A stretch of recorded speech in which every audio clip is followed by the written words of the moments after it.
राहुल गांधी जी, आप प्रश्न पूछना चाहते हैं? Speaker sir, it's obvious to the whole country. It's obvious to the whole country that there is a very serious problem in our examination system. This is not just a question of NEET, it is in all the major examinations. Now, the minister has blamed everybody except himself, right? I don't even think he understands the fundamentals of what is going on here. आप प्रश्न क्या है आपका? आ रहा हूँ sir. Sir ये मैं question को सेटअप कर रहा हूँ। इसलिए प्रश्न पूछते हैं। The issue is that there are millions of students in this country who are extremely concerned at what is going on and who are convinced that the Indian examination system is a fraud. That is what is at stake here. Millions of people believe that if you are rich and if you have money, you can buy the Indian examination system. And by the way, and this is the same feeling that the people in the opposition have. And that is why we are asking some very simple questions to Honorable Minister. Number one, as this is a systemic issue, what exactly are you doing to fix this issue at a systemic level? Yes. That's the first question. Okay. Question में चल रहा है अभी। Please. अब मैं मंत्री जी, मैं एक बार बोल दूं इस बात पे? चलो मंत्री जी, आप शॉर्ट में जवाब दो, फिर मैं बोल ही देता हूं। आज आप शॉर्ट में जवाब देना। अध्यक्ष महोदय, मेरे जो शिक्षा है, मेरे जो संस्कार है, मेरे जो सामाजिक जीवन है, मेरे को मेरे राज्य की, मेरे सूबे की जनता की स्वीकृति मिली है। मैं किसी की, मेरे बौद्धिक और मेरे संस्कार की सर्टिफिकेट मेरे को सारी सदन में किसी से नहीं चाहिए। देश की प्रजातंत्र में चुन के मेरे नेता प्रधानमंत्री मोदी जी को प्रधानमंत्री की भूमिका दिया है। मैं उनके निर्णय से यहाँ उत्तर दे रहा हूँ सदन को।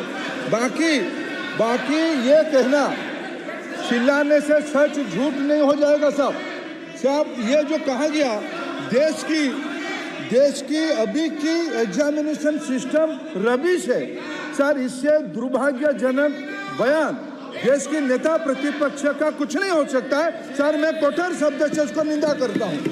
बाकी रहा, मैं सर आपके सामने, आपके माध्यम से देश के सामने सर एक तथ्य रखता हूँ सर। जिन्होंने रिमोट से सरकारें चलाई है, 2010 में 3 बिल आया था सर शिक्षा सुधार के लिए।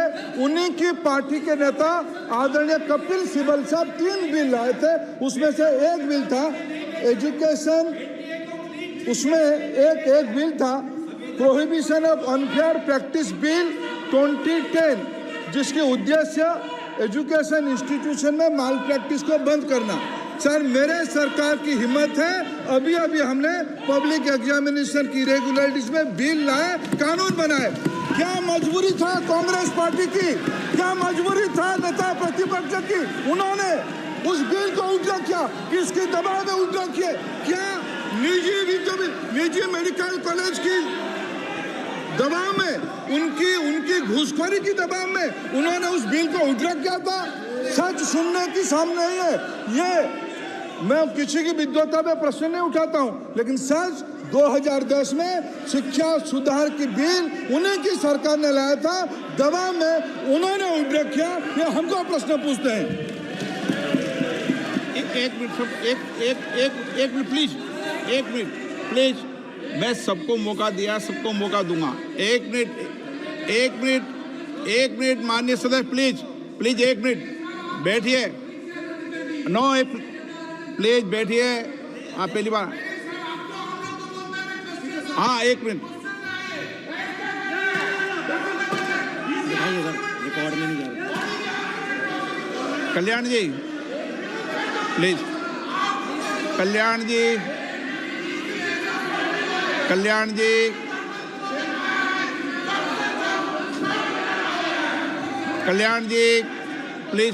प्लीज। 1 minute please. 1 1 मिनट सबको मौका दूंगा, 1 मिनट प्लीज, 1 मिनट। माननीय सदस्यगण, विषय महत्वपूर्ण था, मैंने सबको अलाउ किया, लेकिन एक बार इस सदन के अंदर ये सार्थक चर्चा होनी चाहिए, क्योंकि प्रश्न ये था कि परीक्षाओं के विषय के अंदर, और आप सबको पता है देश में अलग अलग राज्यों के अंदर भी अलग अलग दलों की सरकार रही, और उन अलग दलों की सरकार में आपकी भी सरकार रही, अन्य दलों की सरकार रही। वहाँ भी कई बार प्रश्न लीक हुए, प्रश्न पत्र लीक हुए और परीक्षाओं पर प्रश्न उठे। मेरे सवाल, 1 मिनट मैं बता रहा हूँ जिसको, आप पूरी बात सुनिए मेरी। मेरा कहना ये है कि हम और उन 1 मिनट प्लीज बैठिए, प्लीज बैठिए, 1 मिनट नीट नहीं सारी। हमारा सवाल ये है कि हम यहाँ इसलिए चिंता के लिए बैठे हैं कि भविष्य में हमारे विद्यार्थियों के भविष्य पर कोई विषय न उठे, इसलिए किस तरीके का मैकेनिज्म डेवलप करें, परीक्षाओं का क्या बेहतर सिस्टम डेवलप करें, इसमें सबके सुझाव आए ताकि भविष्य के अंदर, और उसके लिए जो उत्तम सुझाव हो सकते हैं सरकार भी उस उत्तम सुझावों को मानेगी। 1 मिनट, लेकिन हम अगर सारे परीक्षाओं पर सवाल उठाएंगे तो कई राज्यों में कई दलों की सरकार है जो परीक्षाएं आयोजित करती रहती है। हम सारी परीक्षाओं पर सवाल उठाएंगे तो जो बच्चे उत्तीर्ण होते हैं उनके भविष्य पर और भारत की परीक्षाओं पर, भारत की शिक्षण व्यवस्थाओं पर, पूरे विश्व में एक बहुत गंभीर असर पड़ेगा, जो सदन की चिंता का विषय है। और इसके लिए सभी राज्यों ने अपने अपने यहाँ कानून बनाए, संसद ने भी कानून बनाए। कानून बनाने के अलावा इस विषय के अंदर एजेंसी जांच कर रही है, कोर्ट निगरानी कर रही है। हमारा सवाल ये होना चाहिए कि हम कैसे सकारात्मक रूप से सुझाव देकर इस सिस्टम को और बेहतर कर सकते हैं, ये होना चाहिए।